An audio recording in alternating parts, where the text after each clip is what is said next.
So మీరు చూస్తున్నారు వీవీఆర్ exam tips channel. కొట్టేద్దాం group 2కి స్వాగతం. పేపర్ 1, పేపర్ 2, పేపర్ 3కి సంబంధించి కొత్తగా మనం క్లాసెస్ని అందిస్తున్నాం. ఇప్పటికే చాలా వీడియోస్ని చేసుకున్నాం. దాదాపు 400 వీడియోస్ గ్రూప్ 2కి సంబంధించి గైడెన్స్ క్లాసెస్ని మనం ఛానల్లో ఫ్రీ ఆఫ్ కాస్ట్గా అందిస్తున్నాం.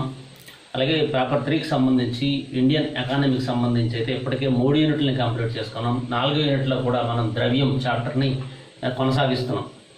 అలాగే పేపర్ 2లో నుండి ఏపీ హిస్టరీకి సంబంధించి కొన్ని క్లాసెస్ని, షార్ట్ నోట్స్ని, అలాగే ఇండియన్ పాలిటిక్స్ సంబంధించి కూడా షార్ట్ నోట్స్తో పాటు కరెంట్ టాపిక్స్ రిలేటెడ్ సబ్జెక్ట్ని సిలబస్కి అనాలిసిస్ చేస్తూ అనుసంధానం చేస్తూ కొన్ని క్లాసెస్ని, AP economy, Indian geography, AP geography అనుసంధానం చేస్తూ మరికొన్ని క్లాసెస్ని మనం వీడియోస్ చేసుకున్నాం.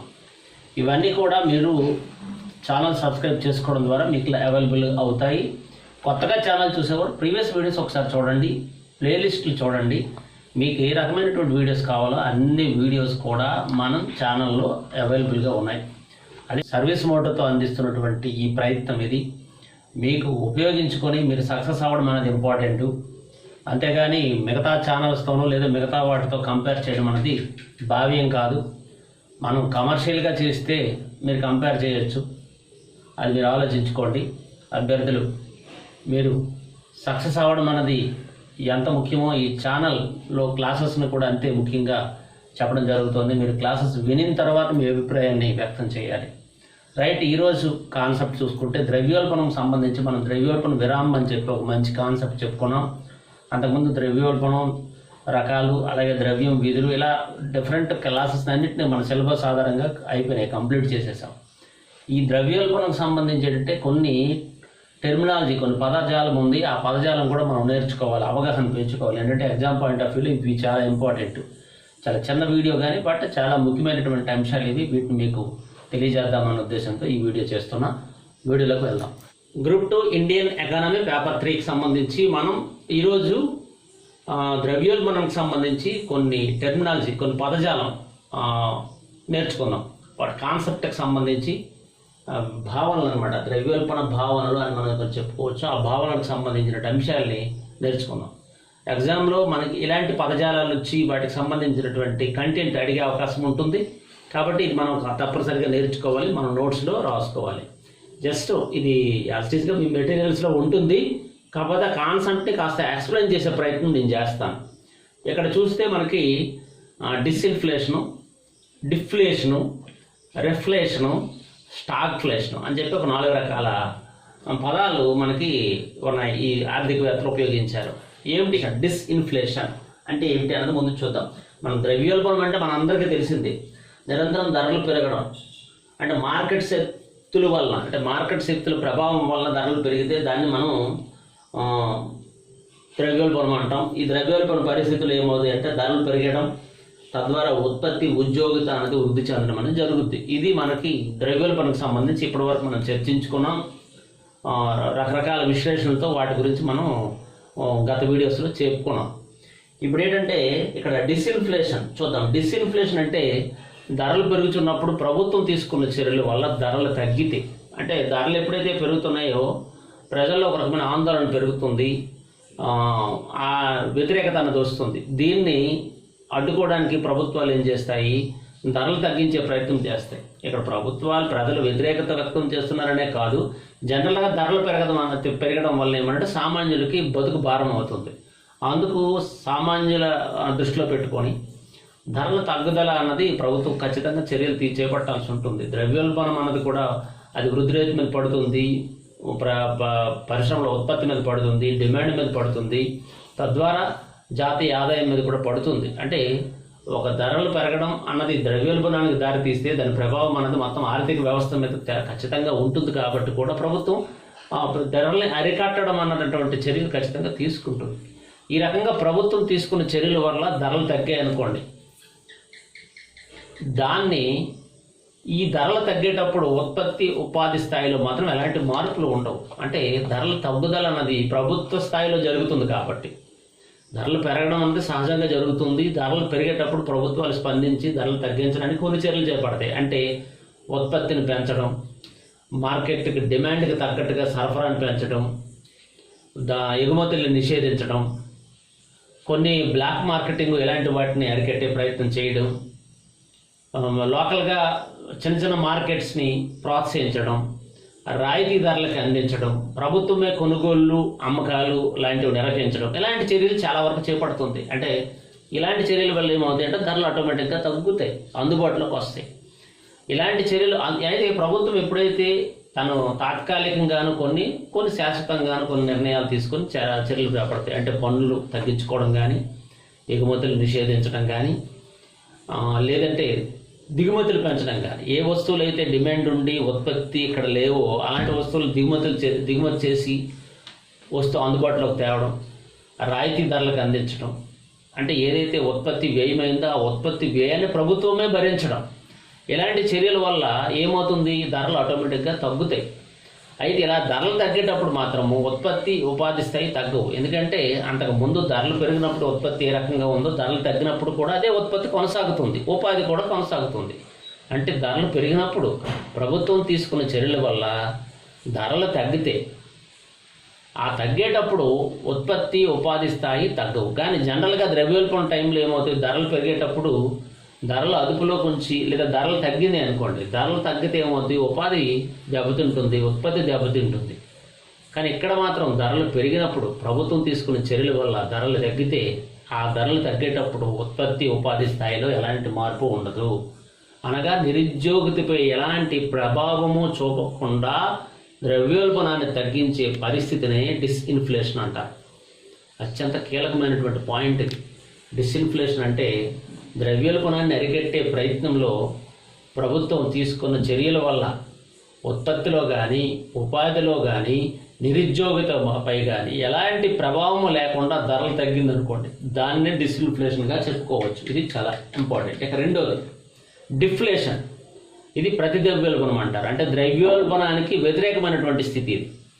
ద్రవ్యోల్బణం అంటే ధరలు నిరంతరం పెరగడం అని చెప్పుకున్నాం. కానీ డిఫ్లేషన్లో ప్రతి ద్రవ్యోల్బణంలో ధరలు తగ్గుతూ ఉండే పరిస్థితి, ధరలు కంటిన్యూ తగ్గిపోతాయి. ఈ పరిస్థితి లేదా ద్రవ్య విలువ పెరగడము లేదా ధరలు తగ్గిపోవడం, ఈ రెండింటిని ఇలాంటి పరిస్థితిని అంటే తగ్గే పరిస్థితి లేదా ద్రవ్య విలువ పెరిగే పరిస్థితి, ధరలు తగ్గే స్థితి లేదా ద్రవ్య విలువ పెరిగే స్థితిని డిఫ్లేషన్ అంటారు. సాధారణంగా సమిష్టి డిమాండ్ కొరత వలన ఈ పరిస్థితి ఏర్పడుతుంది. సమిష్టి డిమాండ్ కొనుగోలుదారులు అంటే కొనుగోలు శక్తి అనేది తగ్గిపోవడం వల్ల మార్కెట్లో వస్తువులు కొనేవారు లేకుండా పోతారు. ఎప్పుడైతే మార్కెట్లో కొనేవారు లేకుండా పోతారో డిమాండ్ అనేది తగ్గిపోతుంది. డిమాండ్ ఎప్పుడైతే తగ్గిపోతుందో ఆటోమేటిక్గా డిఫ్లేషన్ అనే పరిస్థితి ఏర్పడుతుంది. ఈ డిఫ్లేషన్ మాత్రం నిరుద్యోగితకి దారితీస్తుంది. ఎందుకంటే ఉత్పత్తి పడిపోతుంది, డిమాండ్ లేనప్పుడు ఉత్పత్తి ఖచ్చితంగా తగ్గిపోతుంది, ఉత్పత్తి సరఫరా తగ్గిపోతుంది, పెట్టుబడులు తగ్గిపోతాయి, కొనుగోలు శక్తి అక్కడ తగ్గిపోతుంది, డిమాండ్ తగ్గిపోతుంది. డిమాండ్ తగ్గిపోగానే సరఫరా తగ్గిపోతుంది, ఉత్పత్తి తగ్గిపోతుంది. ఉత్పత్తి సరఫరా ఎప్పుడైతే తగ్గాయో ఉద్యోగిత కోల్పోయే పరిస్థితి ఉంటుంది, నిరుద్యోగిత ఏర్పడే అవకాశం ఉంటుంది. డిస్ఇన్ఫ్లేషన్లో నిరుద్యోగిత మీద కానీ ఉత్పత్తి మీద కానీ ఉపాధి మీద కానీ ఎలాంటి ప్రభావం ఉండదు. కానీ డిఫ్లేషన్లో మాత్రం సమిష్టి డిమాండ్ కొరత వల్ల ఏర్పడినటువంటి ఈ పరిణామం వల్ల నిరుద్యోగిత ఏర్పడును, నిరుద్యోగిత పెరుగుతుంది. ఇది డిఫ్లేషన్కి సంబంధించి. డిస్ఇన్ఫ్లేషన్కి డిఫ్లేషన్కి ఇది తేడా. ఇక రిఫ్లేషన్.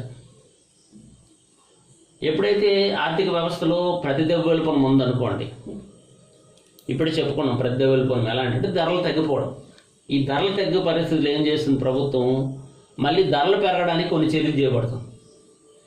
ధరలు చేయడానికి చేపట్టే చర్యలు ఏ రకంగా ఉంటాయి, ధరలు పెరగాలంటే ఏం చేయాలి, ఉత్పత్తిని తగ్గించడం, ఎగుమతులను ప్రోత్సహించడం, దిగుమతులను నిషేధించడం, ఇలాంటివన్నీ పన్నులు విధించడం, కొన్ని విలాస వస్తువుల మీద అధిక పన్నులు విధించడం, ఇలా కొన్ని చర్యలు చేపడుతుంది.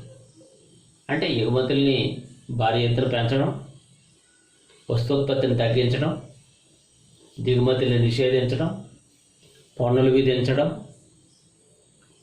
ఇలా కొన్ని చర్యలు ఆటోమేటిక్గా ధరలు పెరగడానికి కావాల్సిన చర్యలు చేపడుతుంది. కొంత ధర అన్నది మరీ పెరగకూడదు, అలాగే మరీ తగ్గకూడదు. ఆరోగ్యకరం విధమైనటువంటి మార్కెటింగ్ అనేది చాలా అవసరం. అది దానికోసం ప్రభుత్వం తగు చర్యలు చేపడుతుంది. ఈ ధరల పెరుగుదలకు కూడా ప్రభుత్వం కొన్నిసార్లు చర్యలు తీసుకుంటుంది. అలాంటి చర్యలు తీసుకునే ప్రక్రియనే రిఫ్లేషన్ అంటారు. అంటే డిఫ్లేషన్ ఉన్నటువంటి పరిస్థితి నుంచి బయటికి తీసుకురావడానికి ప్రభుత్వం జోక్యం చేసుకొని ధరలను పెంచితే దాన్ని రిఫ్లేషన్ అంటారు.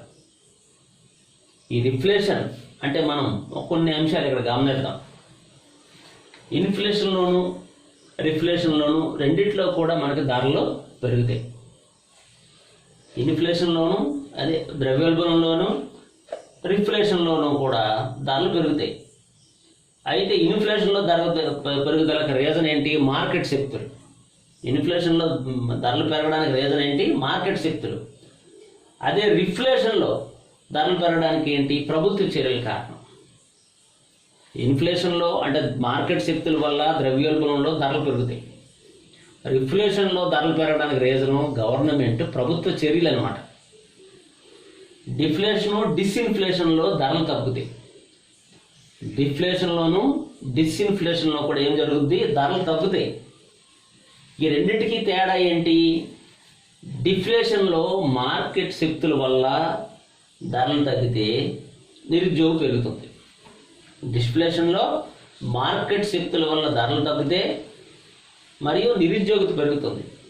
అదే డిస్ఇన్ఫ్లేషన్లో ప్రభుత్వ చర్యల వల్ల ధరలు తగ్గుతాయి, ఉత్పత్తి ఉద్యోగితపై ఎలాంటి ప్రభావం ఉండదు. అది డిస్ఇన్ఫ్లేషన్లో. డిఫ్లేషన్లోనూ డిస్ఇన్ఫ్లేషన్లోనూ ధరలు తగ్గుతాయి. కానీ ఈ రెండింటికి తేడా ఏంటి? డిఫ్లేషన్లో ఏంటంటే మార్కెట్ శక్తుల వల్ల ధరలు తగ్గితే నిరుద్యోగత పెరుగుతుంది. అదే డిస్ఇన్ఫ్లేషన్లో ప్రభుత్వ చర్యల వల్ల ధరలు తగ్గుతాయి, కానీ ఉత్పత్తి ఉద్యోగితపై ఎలాంటి ప్రభావం ఉండదు. ఇన్ఫ్లేషను ద్రవ్యోల్బణము మరియు డిఫ్లేషన్ ప్రతిద్రవ్యోల్బణము. అంటే ద్రవ్యోల్బణము ప్రతిద్రవ్యోల్బణము రెండు చెడ్డవే, రెండు కూడా మంచివి కావు. రెండు ఆర్థిక వ్యవస్థకి ఇబ్బందికరమే, ఆర్థిక వ్యవస్థకి హానికరమే. కానీ ఈ రెండింటిలో చెడ్డది ఏది అంటే ప్రతిద్రవ్యోల్బణం. ద్రవ్యోల్బణము ప్రతిద్రవ్యోల్బణం రెండు చెడ్డవే. రెండు ఆర్థిక వ్యవస్థని హాని చేసేవి, ఆర్థిక వ్యవస్థని వెన్నువిరిచేవి, సంక్షోభానికి దారితీసేవి. ఆ వృద్ధి రేట్ల మీద, జాతీయ ఆదాయం మీద, కొనుగోలు శక్తి మీద, అన్నిటి మీద ప్రభావం చూపే శక్తి ద్రవ్యోల్బణానికి ఉంది, ప్రతిద్రవ్యోల్బణానికి ఉంది. కానీ ఈ రెండిట్లోనూ మరింత ప్రమాదకరమైనది ఏది అంటే ప్రతిద్రవ్యోల్బణం. ఇది గుర్తుపెట్టుకోవాలి మాత్రం. అన్నిటికన్నా చెడ్డది ఏది అంటే ప్రతిద్రవ్యోల్బణం. అది మనం బాగా గుర్తుపెట్టుకోవాలి. దీన్నే క్రీన్స్ ఒక ద్రవ్యోల్బణం అన్నది అన్యాయము, ప్రతిద్రవ్యోల్బణం అన్నది ఆచరణ యోగ్యం కాదు అని పేర్కొన్నాడు ఆయన. ఇది గుర్తుపెట్టుకోండి. క్రీన్స్ ద్రవ్యోల్బణం గురించి ప్రతిద్రవ్యోల్బణం గురించి చెప్తూ ద్రవ్యోల్బణం అన్నది అన్యాయం అయితే ప్రతిద్రవ్యోల్బణం అన్నది ఆచరణ యోగ్యం కాదు అని పేర్కొన్నాడు. ఇక స్టాగ్ఫ్లేషన్ వరకు మనం చూసుకుంటే ఒకవైపు ధరలు పెరుగుతూ ఉంటాయి, మరోవైపు స్తబ్దత లేదా నిరుద్యోగత కలిసి ఉంటుంది. ధరలు పెరుగుతుంటాయి, ఇంకోవైపు స్తబ్దత ఉంటుంది. ఆర్థిక వ్యవస్థలో ఒక స్తబ్దత అంటే కదలిక లేకపోవడం. అంటే కొనుగోళ్ళు అమ్మకాలు లాంటివి ఏవీ జరగవు, అలాగా నిలకడగా ఉంటుంది. హుషారు ఉండదు, ఉత్సాహం ఉండదు, ప్రోత్సాహం ఉండదు, లాభాలు ఉండవు. ఇలాంటి పరిస్థితిని స్తబ్దత అంటారు. ఇదే నేపథ్యంలో నిరుద్యోగత కూడా కలిసి ఉంటుంది, దానికి తోడు నిరుద్యోగం ఉంటుంది. సాధారణంగా ఏంటంటే ద్రవ్యోల్బణం కాలంలో ఏంటంటే ఉద్యోగ రేటు పెరుగుతుంది. ద్రవ్యోల్బణం వచ్చిందంటే ధరలు పెరిగిన టైంలో ఉత్పత్తి పెరుగుతుంది. ఉత్పత్తి పెరిగిందంటే ఆటోమేటిక్గా ఉపాధి పెరుగుతుంది కదా. అంటే డిమాండ్ కోసం ఉత్పత్తి పెంచుతారు. డిమాండ్ బాగుంది, లాభాలు వస్తున్నాయి అనే క్రమంలో పెట్టుబడులు వస్తాయి. పెట్టుబడులు వచ్చినప్పుడు ఉత్పత్తి పెరుగుతుంది, ఉత్పత్తి పెరిగినప్పుడు ఉపాధి పెరుగుతుంది. అందువల్ల ఏమంటే ఉద్యోగ రేటు పెరుగుతుంది. అంటే ధరల పెరుగుదలతో పాటు ఆర్థిక వృద్ధి కూడా జరుగుద్ది. ద్రవ్యోల్బణ పరిస్థితుల్లో ధరలు పెరుగుతాయి, కానీ అదే సమయంలో ఆర్థిక వృద్ధి కూడా జరుగుతుంది. కానీ స్టాగ్ఫ్లేషన్లో ఏం జరుగుద్దంటే ధరలు పెరుగుతాయి, అదే సమయంలో స్తబ్దత కూడా నెలకొంటుంది, అదే సమయంలో నిరుద్యోగత కూడా కలిసే ఉంటుంది. దీన్నే స్టాగ్ఫ్లేషన్, అలాగే ఆగిపోతాం. స్టాగ్ఫ్లేషన్ ఎలాంటి మూమెంట్ లేదు, స్టక్ అయిపోవడం అంటాం మనం. ఆ రకమైనటువంటి పరిస్థితి ఉంటుంది. ఈ పదాన్ని, స్టాగ్ఫ్లేషన్ అనే పదాన్ని శామ్యూల్సన్ అని ఆయన ఉపయోగించాడు. ఇది గుర్తుపెట్టుకుంటాం. ఇక ద్రవ్యోల్బణ స్థాయి ఎక్కువ ఉండడమే కాకుండా నిరుద్యోగిత స్థాయి కూడా ఎక్కువ ఉంటుంది. ఈ పరిస్థితిలో స్టాగ్ఫ్లేషన్లో జరిగే నష్టం ఏంటంటే, ఒకవైపు ధరల పెరుగుదల ఉంటుంది, నిరుద్యోగిత ఉంటుంది. జనరల్గా ద్రవ్యోల్బణం ఉన్న దగ్గర నిరుద్యోగిత అన్నది ఉండదు, కానీ ఇక్కడ మాత్రం ఉంటుంది, స్టాగ్ఫ్లేషన్లో ఉంటుంది. అధిక ద్రవ్యోల్బణ రేటు, అధిక నిరుద్యోగిత రేటుతో కలిసి ఉండే పరిస్థితిని స్టాగ్ఫ్లేషన్గా చెప్పుకోవచ్చు. ఒకవైపు నిరుద్యోగం, ఒకవైపు ద్రవ్యోల్బణం, రెండు కలిసి ప్రయాణం చేయడమే stagflation. Stagnation plus inflation, stagnation plus inflation, ఈ రెండు కలిపితే స్టాగ్ఫ్లేషన్గా చెప్పుకోవచ్చు. ఆర్థిక వ్యవస్థలో స్తబ్దత లేదా నిరుద్యోగత అన్నది అధిక ద్రవ్యోల్బణ రేటుతో ముడిపడి ఉంటుంది. అధిక ద్రవ్యోల్బణ రేటు కూడా అధిక నిరుద్యోగిత రేటుతో కలిసి ఉండే స్థితి, దాన్నే స్టాగ్ఫ్లేషన్గా మనం చెప్పుకోవచ్చు. ఇది ఈ కాన్సెప్ట్కి సంబంధించి. రైట్, ఇక మరో కాన్సెప్ట్తో మీ ముందుకి మరోసారి వస్తా. Thank you very much.